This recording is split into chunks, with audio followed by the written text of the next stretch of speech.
Okay guys, halos lahat tayo gumagamit ng memory card para ma-store natin yung mga memories, mga videos, mga photos dahil minsan nagkukulang tayo ng storage natin sa phone. At lalong lalo na kapag content creator tayo, napaka-importante ng mga files na yan sa mga PC natin, sa mga camera, at hindi mo maiiwasan minsan may nabubura tayo. At ang pinakamalala pa dyan, pwedeng makurap yung mga memory card natin. So meron namang mga solution ng mga software dyan, yung mga data recovery software, pero totoo ba kayang nakaka-recover yung mga yan? So mag-test tayo mamaya at magbubura tayo ng mga files at i-check natin kung babalik yung mga files na yon. At to be honest, na-sponsoran po tayo ng isang data recovery software, ang SFware. So dito sa site nila, www.sfware.com, may nakalagay dito na buy now $49 dito. Medyo may kamahalan po. At same lang din dito sa Mac natin. So pareho po siyang $49.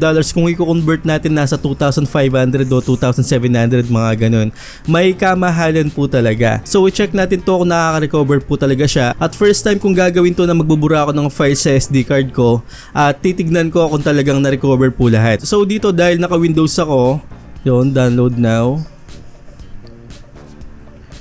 So yan, nag-download na po siya. Then install ko lang, okay na po siya. At naka-install na po ako dito. Tinyek ko kung may mga virus at saka wala. At binigyan din po ako ng activation key. So hindi ko siya binili para may demo ko nga sa inyo kung gumagana talaga. So kung hindi gumana to sa test natin, edi palpak tong software na to. Pero ngayon ko lang talaga gagawin to. At gusto ko lang malaman nyo, huwag kayong mag-download na basta-basta na hindi nyo alam. Kasi ako medyo na-hack na ako before dito. Kaya gusto kong makasigurado talaga kung tama yung ginagawa ko o yung software na di-download natin. Marami kasing mga peking sites o mga peking applications para makuha lang yung mga data natin, mga Gmail natin at kung ano-ano pa, at ma-leak po yan sa ibang platform. At ang worst case dito, baka magka-virus pa po yung PC natin. So balik po tayo dito, ito po yung itsura niya.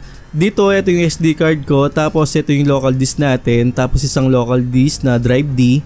So yan, may mga desktop pa dito, documents, at pwede rin dito yung recycle bin. Actually lahat ng memory card pwede. So pati yung mga SSD ng mga PC natin. Pero dito tayo sa local disk, ito kasi yung memory card ko. Yan, may mga photos tayo dito. Yan, sobrang daming photos. Ilan to? At buburay natin lahat to, i-check natin kung makaka-recover talaga siya para mapatunayan natin sa sarili natin na babalik yung mga data. So delete natin. Yan, nasa 28 items. Yan, may video pa po dun. So dito naman, refresh natin. Yan, nag 29 na. So check natin dito, start scan. So nag-scan na po siya. Deleted files, existing files. Sana ma-recover natin. Quick scan completed, pero nag-scan pa po siya dito sa gilid. Yan, 20%. Tapusin natin kasi yung ginamit ko itong memory card natin na may mga laman dati. I-check natin kung ma-recover niya pa yung mga nakaraan. Medyo may katagalan po yung scanning nito. Kung di ako nagkakamali, dito sa memory card ko is nasa 32 gig. At yung remaining time na nakikita ko dito is 16 minutes para ma-recover niya po lahat. At maghintay lang tayo ng konti, worth it naman kung ma-recover niya lahat. Pero mabilis naman siya, kanina 16 diba? Ngayon 13 na. So kung makikita nyo to, nasa 13 na. Check natin yung mga ibang deleted files. May dalawang video tayo dito. So check natin to. So dito sinasabi niya na corrupted yung files, pero mamaya pagkatapos nating i-scan lahat yan, check natin isa-isa kung bumalik ba talaga yung mga files dito. So as of now, meron tayong mga video dito tsaka image. Ito yung mga binura natin, no. Yan, pero sa pag-click ko, hindi pa siya na-view. Siguro pagkatapos ng scanning dito, so balik tayo mamaya.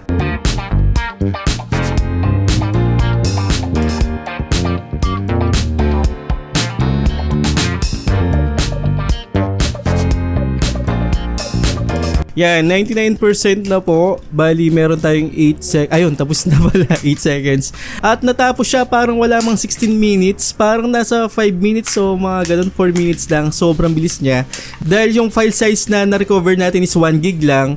Pero yung files natin dito is nasa 289, which is good pa rin para sa 5 minutes. Ngayon, hindi ko alam paano i-save to. Ayun, click natin to para i-save natin kung ano yung makukuha niya. Gallery, desktop na lang. So click natin OK. So may saving pa rin to. Ayun, dito yung deleted files natin nandito. At 23 minutes naman. So may katagalan din pala.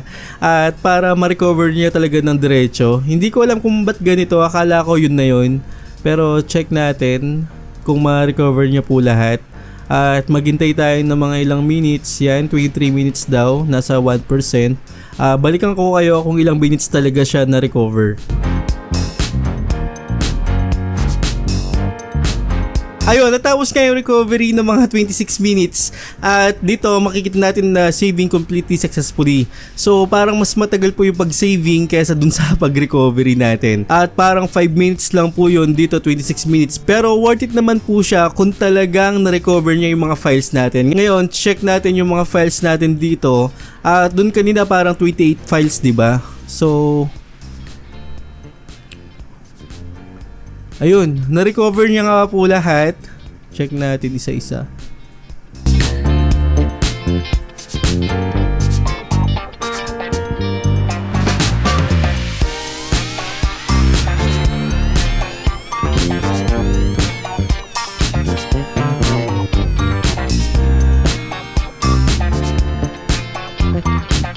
Yan, ang problema dito parang naka-raw file siya.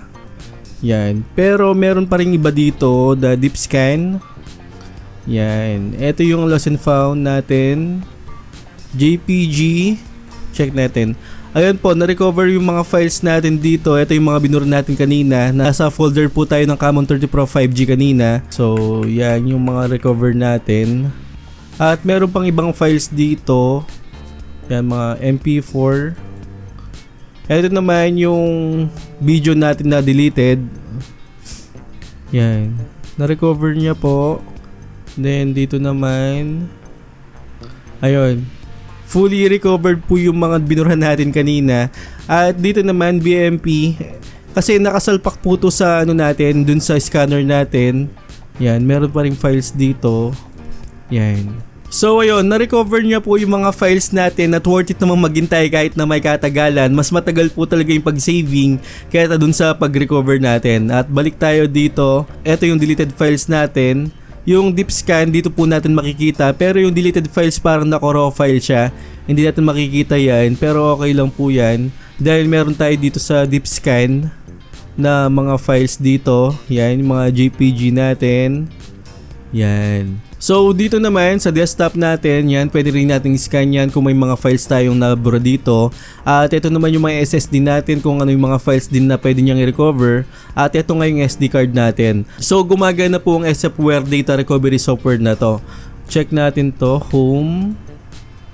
Ito pa yung mga folder na pwede nating recover kung sakaling may mga folder kayo na nawala din yung mga files.